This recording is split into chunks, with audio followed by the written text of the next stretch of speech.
most famous people in the world and ambassadors for our country across the globe. Keeping them fit and well is of paramount importance. In this revelatory hour, we reveal the royal health secrets. From royal birth... In fact, when she had Prince Charles, the Queen actually had a caesarean section. ...to royal death. For somebody who was very glamorous, it was a very sad ending to her life.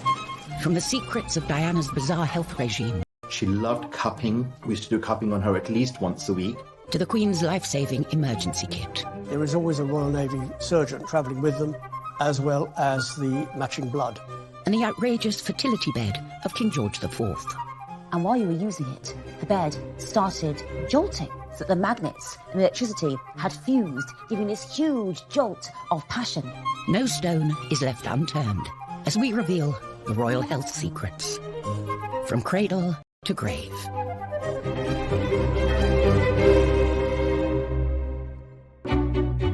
The royal family lead lives of jaw-dropping luxury and glamour in return for carrying out their duties. And there's one duty that's more important than any other. It can certainly be argued that the most important role of the royal family is to keep the royal family going. That means producing heirs and making sure that they produce heirs. The nation's rejoicing is marked by a salute of guns. Her Royal Highness is the proud and happy mother of a prince. The first stop on our tour of royal health, birth. Prince Harry dozed, behaving impeccably. We're used to royal babies born in private hospital wings and paraded in front of global press. But it was a different story. The Queen gave birth to Prince Charles in 1948.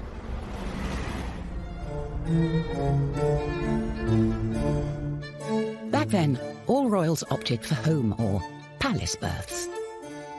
The three boys were all born at Buckingham Palace. Princess Anne was born at Clarence House purely because the Queen and Prince Philip had moved out of Buckingham Palace because it was being renovated after damage incurred during the Second World War. In fact, when she had Prince Charles, the Queen actually had a caesarean section. She wasn't rushed to hospital. The royal doctors set up an operating theatre inside Buckingham Palace. Everything was sterilised and performed the operation so that she could have Prince Charles there and then.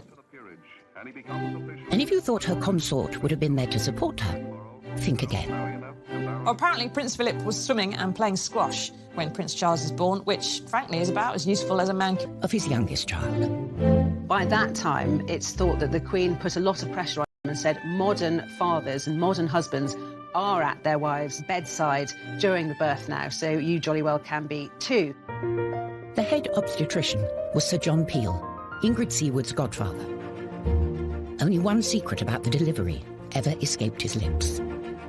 They converted the ballroom in Buckingham Palace into an operating theatre. Normally, it's a guest suite for visiting heads of state. And it was all going a bit slowly, and the faces were very long. And Prince Philip walked in, and so, as it is Prince Philip's wont to make these kind of jokes, he said, and to think that last week General de Gaulle was having a bath in here. And that sort of broke the ice, and everybody laughed. In those days, there was no rush to display the baby. There are some very sweet pictures of the Queen in bed, cuddling the baby Prince Edward, and next to the bed are her older children, Prince Charles and Princess Anne, and that group picture of the four of them shows, I mean, Edward was at least a couple of days old by this point, but the Queen was still in bed, kind of in confinement.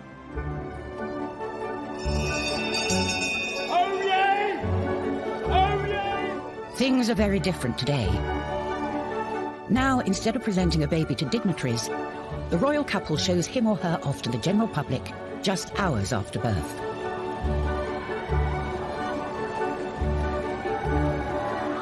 And this is where it usually happens. The Lindo, a private wing of an NHS hospital close to Kensington Palace. One of the reasons that the royals have chosen the Lindo wing over other private maternity units in London is because it's aligned to St Mary's Paddington Hospital, so it also has all the facilities of a fully fledged hospital. The first royal baby to be delivered here was Princess Anne's son, Peter, in 1977. Princess Anne was driven to St Mary's Hospital in London for the birth of her child. And in 1982, a media circus, as Princess Diana gave birth to William, the first heir to the throne to be born in a hospital. Prince, Princess and baby Prince emerged to the cheers of the crowd. It must have seemed only natural for William to return 31 years later for the birth of his own son, George. Well, he's got a good pair of lungs on him, that's for sure. He's a big boy, he's quite heavy, but we're still working on a name, so we'll have that as soon as we can. As you might expect, the place where the royals give birth does not come cheap. The Lindo wing is very expensive. It's around £6,000 for their standard room a night. If you want the deluxe option, it's an extra £300. As this promotional video shows, the Lindo has all the facilities you'd expect. I had my daughter there. It wasn't very glamorous at all. And when Diana had William there, it wasn't glamorous. But now it's quite smart, and still got the knowledge that anything goes wrong, there's going to be a lot of people that are going to be able to help you. So what's it like inside a hospital fit for the future king or queen? Catherine Filkins had her daughter Isla there in 2017, just months before Prince Louis's birth. It did feel a little bit like you were staying in a hotel in terms of the really nice toiletries that they provided for you in the bathrooms, and you had, a room with your own ensuite bathroom and your own private room. They had selection menus that you could choose lots of delicious gourmet-style food each day. They had the afternoon tea options. You could have wine and champagne if you decided. I didn't do that, but if you wanted to or your partner wanted to, they could partake in that. And really, apart from the amenities, it was much like a normal hospital. Neither, it turns out, did Prince William at the birth of Prince George. William and Kate eventually arrive. They were sort of nervous. The whole room had been sealed off for weeks beforehand, so once it had been security cleared. And William pops his head out of the room whilst Kate is in labour and says, "Oh, could I possibly have a drink?" And everyone's like, "Yes, of course you can." It's like, "Oh, just a glass of water." And they were like, "Of course!" Cold room temperature. And I think they were surprised, obviously, that how sort of low-key Kate and William were. And after the birth, one can relax in style, as Catherine can attest. We had booked a standard room, and when we got to our room, we were in a deluxe suite, and we were led to believe that it was the room where the royals were, and it was huge. The immaculately presented Kate has helped make the Lindo Wing Photocall a modern-day institution. Any parent, I think, will probably sort of know what this feeling feels like. It's very special. But these photocalls are controversial. Many think they pressure other women to pretend childbirth is easy and neglect their recovery. There was a lot of talk about, did she really have to put tights on? We know that there's this etiquette that royals aren't seen without tights, but seriously, after giving birth, wriggling into a pair of tights must have been quite something. I don't think a civilised nation should be expecting women of any standing in life, whether they are birthing an heir to the throne or not, to do something like that. It was just disgusting. To those people who criticised Kate's appearance, especially with Prince George, what would you want her to look like? Do you want her to look, the future Queen of England, as if she'd been dragged through a hedge backwards? These pictures, particularly the pictures of the birth and the presentation of Prince George, are iconic. It's the birth of a new monarch, and I think we want them to look...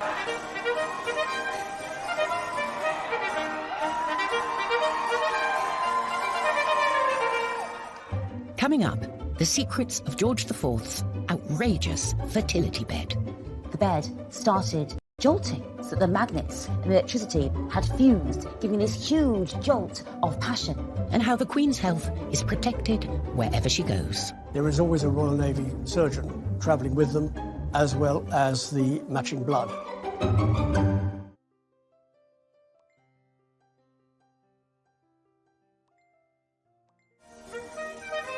The modern royals seem to have no problems in the fertility department. However, back in 1779, King George IV sought some help from an upmarket fertility aid, the celestial bed. In 1781, James Graham, a sex doctor, a quack, a health doctor, he opened the Temple of Hymen in the Strand, and he sold time on the celestial electrical throne, he sold electrical pills, electrical cream, and he also sold a night on the celestial electrical bed for the huge sum of £50. That's over £4,300 in today's money to enhance your reproductive health. You got on the bed, and these servants were dancing around it, playing on their harps, glamour girls. And while you were using it, the bed started jolting, so that the magnets and electricity had fused, giving this huge jolt of passion. Now, this was supposed to be for fertility and to create a child. And I'm afraid to say that lots of people used it just to have fun, including the future George IV, the Prince of Wales, who apparently went on there with his mistresses for a wild time. From fertility to vitality.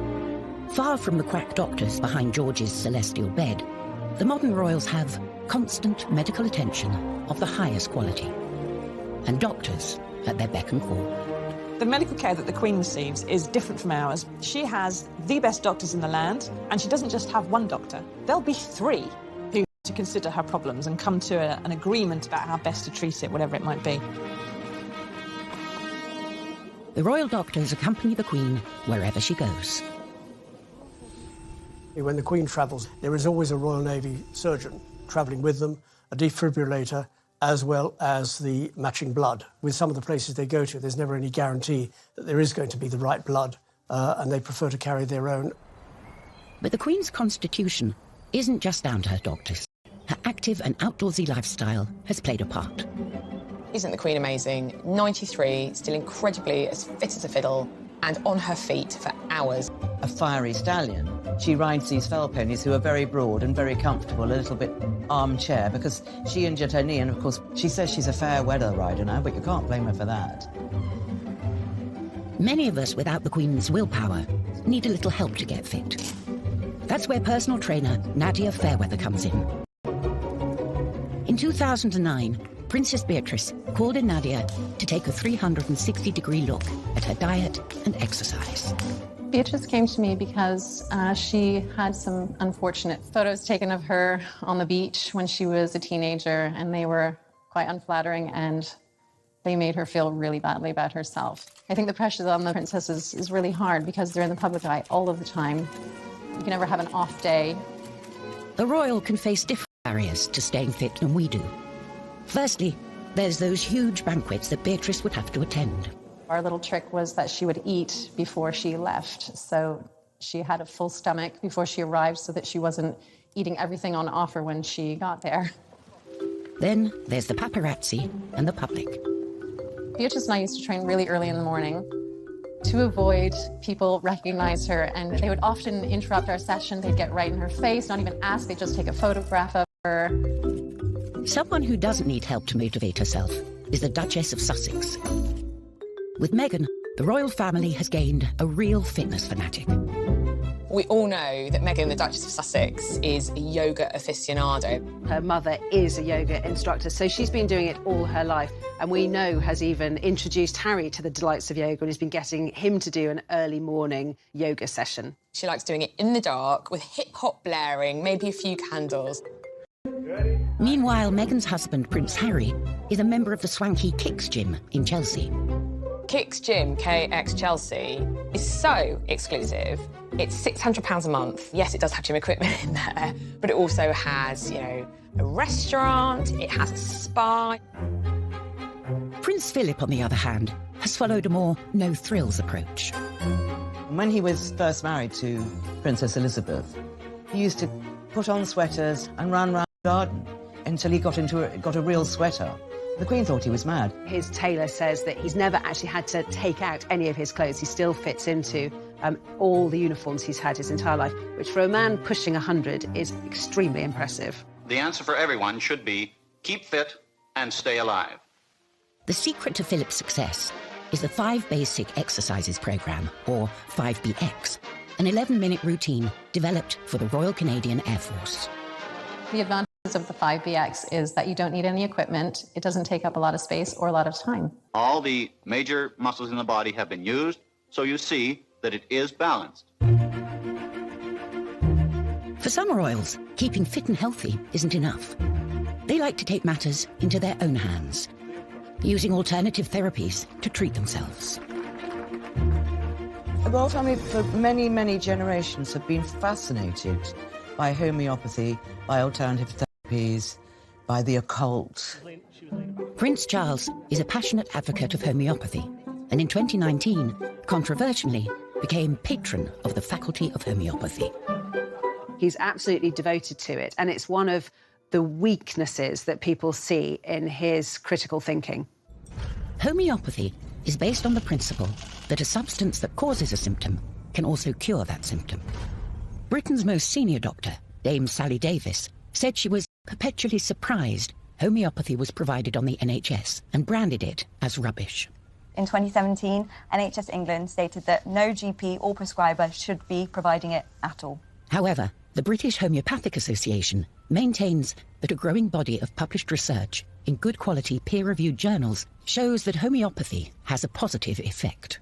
Prince Charles should be using his absolutely huge profile and platform to be promoting something that has evidence behind it, something that is going to actually help genuinely his nation. Famously, the biggest advocate of alternative therapies in the royal family was Princess Diana. That is liver meridian, take away all your tension. Dr. Lily Howyu is an acupuncturist who treated Diana for stress and anxiety from 1996 until her death.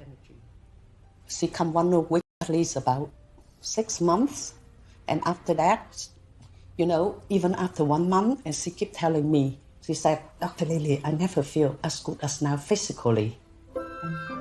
Acupuncture really can help her to calm her down, to give her more energy.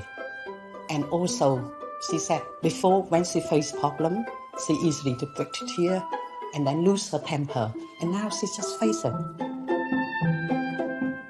Princess Diana always said, if it can help me, it of course can help other people with similar problem like me.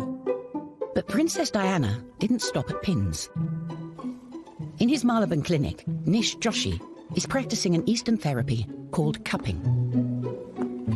She loved cupping. We used to do cupping on her at least once a week.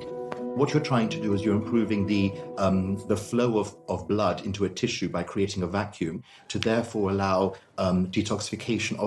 At the time of her separation from Charles. And Nish took her holistic health in hand, from cupping, osteopathy, and nutritional advice to cognitive behavioral therapy. Visualization exercises, starting to get her to sort of understand how to meditate, how to start creating a more positive attitude as well. I remember once going into her bathroom and around her mirror, she had Post-it stickers with little positive messages on there. And I just thought that was really amazing that, you know, she herself used a lot of positive affirmations to motivate herself on a daily basis. Nish's relationship with Diana was more than that between most therapists and patients. I mean, sometimes on a Sunday, she would just come over and we would just cook lunch together and just flop and, you know, watch TV, and it was fun. While many people thought Diana pursued fads, Nish thinks she was simply ahead of her time. Diana was really a sort of a trendsetter. She was exploring more natural approaches to her own well-being. Alternative therapies weren't just for modern royals. From Henry VIII's gammy leg to Queen Anne after she had a fit, bloodletting was a favourite medical treatment for 2,000 years. Royalty would be bled at home, but the public might come here, the Old Thomas Hospital, London, now a museum. Bloodletting was used for pretty much everything, from acne, cholera, cancer, smallpox, tuberculosis, herpes, insanity, the plague. Bloodletting was also used for kind of severe hemorrhaging, so maybe everything from a nosebleed to extreme menstruation. And in childbirth and before surgery, people would be often bled to reduce inflammation. For much of history, leeches were the method of choice to get rid of all the bad blood, royal or otherwise.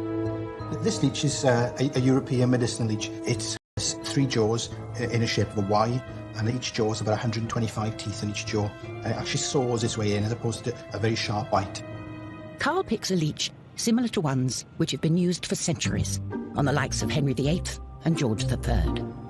This little leech will probably take on between 1 and 3 mils of blood.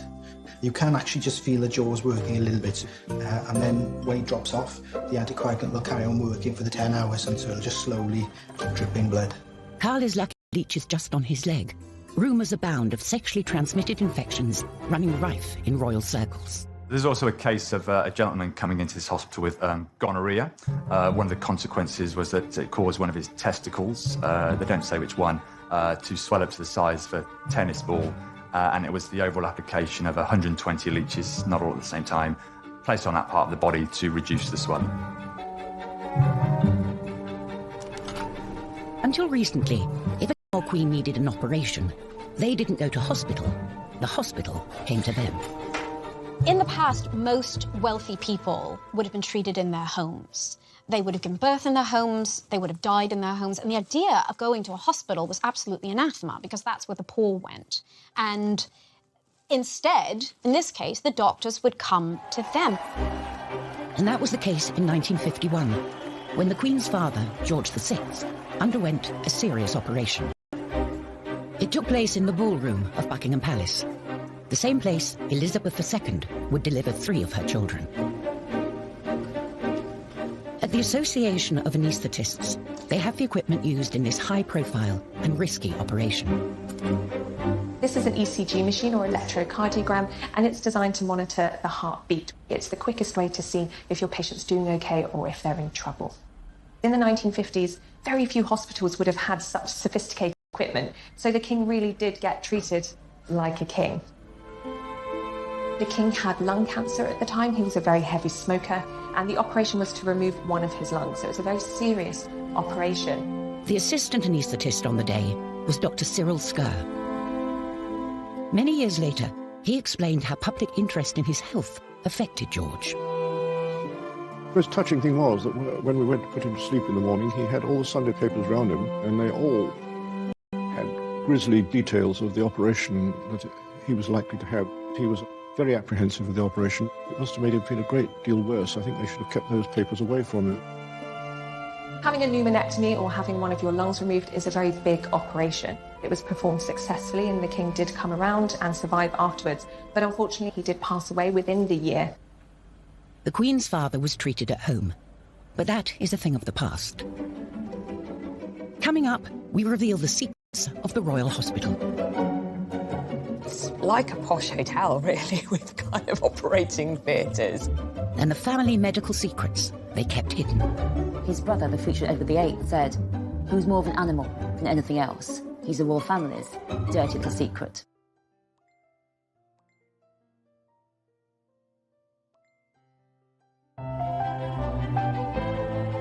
For many centuries, the health of the monarch was seen to reflect the health of the nation. If you think about when the king or queen was the head of this country in all ways, constitutionally, if there was even a rumour or a suggestion that they were unfit to reign, it had huge ramifications for the security of the country.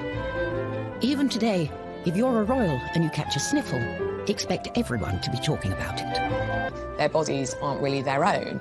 Any kind of minor health ailment, let alone a major health ailment, particularly when it comes to the monarch, our present-day queen, is not just over, but kind of we worry about as a nation. It's a massive story. So it's important that our Royal Highnesses get the best care. And instead of the palace, nowadays, royal health gets dealt with here. The exclusive King Edward VII Hospital. It has 56 beds. I think it has something like 4 members of staff to 1 patient. So it's very small hospitals, but it's like a posh hotel, really, with kind of operating theatres. For Margaret Tyler, it's a place of pilgrimage. I decided one day I wanted to come down and see the hospital here. It wasn't actually really like a normal hospital. The rooms were lovely, sort of panelled and that sort of thing. It just felt like a normal large house. Charming, I would say the word is charming. One frequent patient was the Queen Mother, who, despite living to the grand age of 101, was plagued at the end of her life with multiple broken bones. They might be the royal family, but they cannot stop time. They are going to get old, and with age, even though they're so cosseted and so well looked after, they are still going to be afflicted by things that happen when we're old, falls, stumbles. She had 2 hip operations, both done at the King Edward VII, both done by the same person that did Prince Philip's hip operation and Andy Murray's hip operation. Her daughter, the Queen, has better luck with her health, but isn't immune to all illness. In 2013, the Queen had her first hospital stay in a decade, when, at the age of 86, she was struck down with gastroenteritis. Gastroenteritis is mainly vomiting and diarrhea. You can also get other symptoms like stomach cramps, fevers, muscle aches, loss of appetite. For most people, it goes away in a few days without any treatment, but in the elderly, it can be severe, and it can be bad enough to get them hospitalised. When the Queen was hospitalised in 2013, it did cause a big shock because she's so famous for being in good health and not giving in to anything, and certainly not cancelling any trips. She had to cancel not only some domestic trips, but a trip to Rome in Italy as well. That the Queen is so rarely ill and that she recovers so quickly, to me, is testament to her baseline health. It's so impressive that she just bounces back as well as she does.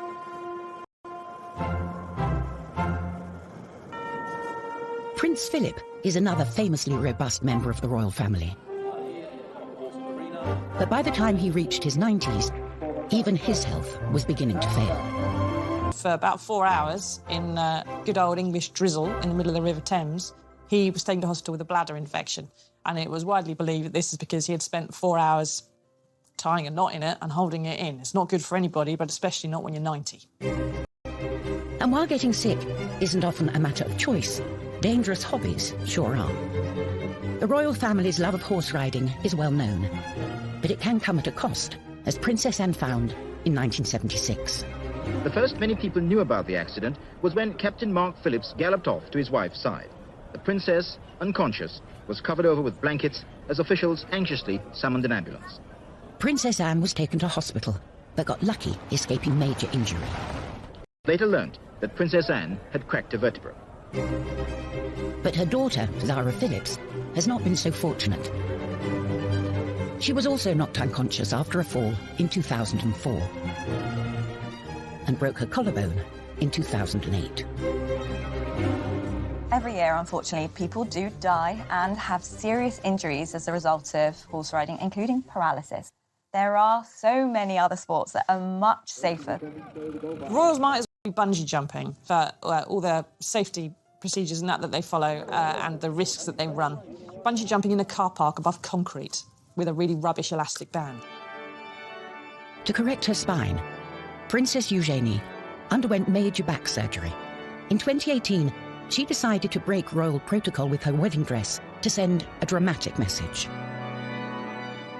When Princess Eugenie got married, it was one of those moments where the royal family, the younger royals in particular, actually did a wonderful good thing for everybody else. She decided that one of the main features of her wedding dress should be quite low back, and she wouldn't wear a veil. It was a major break from tradition, but meant everyone could see a long scar on her back from her childhood operation. Scoliosis is when you get a curvature and a twist to the spine. It can be severe and does need surgery and physiotherapy. In Princess Eugenie's case, she had 2 metal rods, one either side of her spine, put in and fixed in place with screws. She made an effort to design a dress with a big, deep V at the back to show her spinal scar so that she could show every other boy and girl in the world and in the country that if you have something like a curvature of the spine, A, it can be fixed, and B, your scars are what make you, and there's no need to be perfect. And I thought it was wonderful. I was almost in tears watching that. Eugenie proudly showed her scars off to the world. But back in 1902, the royal family were busy hiding away what they saw as a medical embarrassment. That he wasn't developing as fast as the children, he wasn't learning as fast, he had epileptic fits, he may have had autism. And they really started to try and hide him away. He did not go to his father's coronation, and in the First World War... Very brave decision that she was going to talk about it publicly. Anorexia, bulimia, show how an individual can turn the nourishment of the body into a painful attack on themselves. She told me that when she gave the interview to Panorama and talked about bulimia, and she said she had so many letters saying, I'm so glad you talked about it so openly. Because, you know, we talk about all these things very, very openly now, but go back, 25 years and people didn't. Unsurprisingly, Princess Diana's untimely death in 1997 had a major impact on the mental well-being of her children. I think Prince William and Prince Harry suffering mental stress and mental anguish really came as a result of her death. Harry was 12, William was 15. All around them, people were weeping and wailing while they were maintaining the royal family mantra, you do not show private grief on a public sleeve. They were talking to people, they were shaking hands, they were smiling, they were looking at the inscriptions on the floor of tributes. They were probably burning up inside, screaming inside. What happened on the 20th anniversary of Diana's death is that William and Harry started to talk about it. All I can hear is her laugh in my head. And that sort of crazy laugh of where there was just pure happiness shown on her face. They started to say how affected they'd been and how gut-wrenchingly awful it was and how someone, in his late 20s, he kind of tried to bottle it all up and suddenly he realised, I've got to get help. In 2016, the princes set up a mental health charity, Heads Together, and revealed their secret torment. Too many people stayed quiet about their mental health challenges. And we saw that this fear of even talking about a problem often meant that issues could quickly escalate out of hand. Whenever a high-profile person comes out to speak about their own mental health illnesses and problems, it does a lot for mental health because it encourages other people to do the same. In the 18th century, mental health problems weren't treated so sympathetically. George III famously suffered 4 bouts of madness during his reign, now thought to be mania caused by bipolar disorder. He would talk incessantly, he would hallucinate, he experienced aches and pains all over his body, and he sometimes became very violent. Desperate to cure him, George's doctors detailed his treatments in daily letters to the government. So here we've got a series of letters from the doctors who were looking after George III during the first episode of his illness in 1788 to 89. They had a lot of ideas. They would have been using traditional techniques like bloodletting, blistering, using purgatives like senna, so a laxative. To make him sick. I mean, it was pretty horrific. One of the daily bulletins describes how the king has been in the straitwaistcoat the whole night. So he's basically been tied in his bed. So they talk about what a terrible night he's had. This is someone who his mental health is paramount because his mental health is the country's mental health. So this is a political crisis, but yet it's all about the king's body.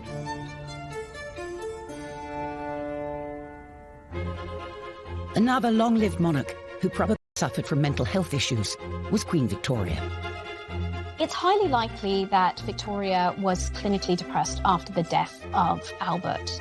She completely retreated from all of her public engagements.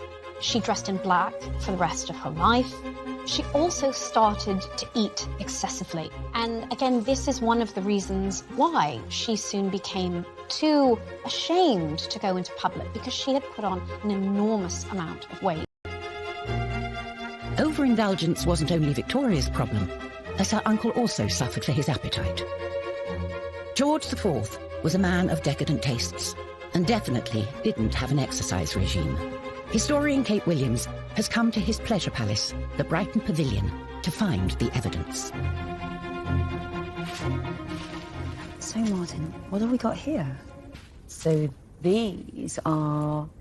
His breeches, 3 years before he died. I mean, these are absolutely huge. What size are these? So these are 54 inches around the waist. I mean, the average man now is probably... 34? 34, so a 1 3/4 of an average man. Operating theatre. Normally it's a guest suite for visiting heads of state. And it was all going a bit slowly and the faces were very long. And Prince Philip walked in.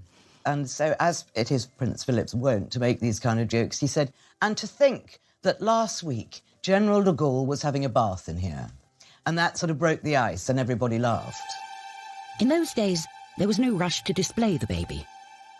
There are some very sweet pictures of the Queen in bed, cuddling the baby Prince Edward, and next to the bed are her older children, Prince Charles and Princess Anne, and that group picture of the four of them shows, I mean, Edward was at least a couple of days old by this point, but the Queen was still in bed, kind of in confinement.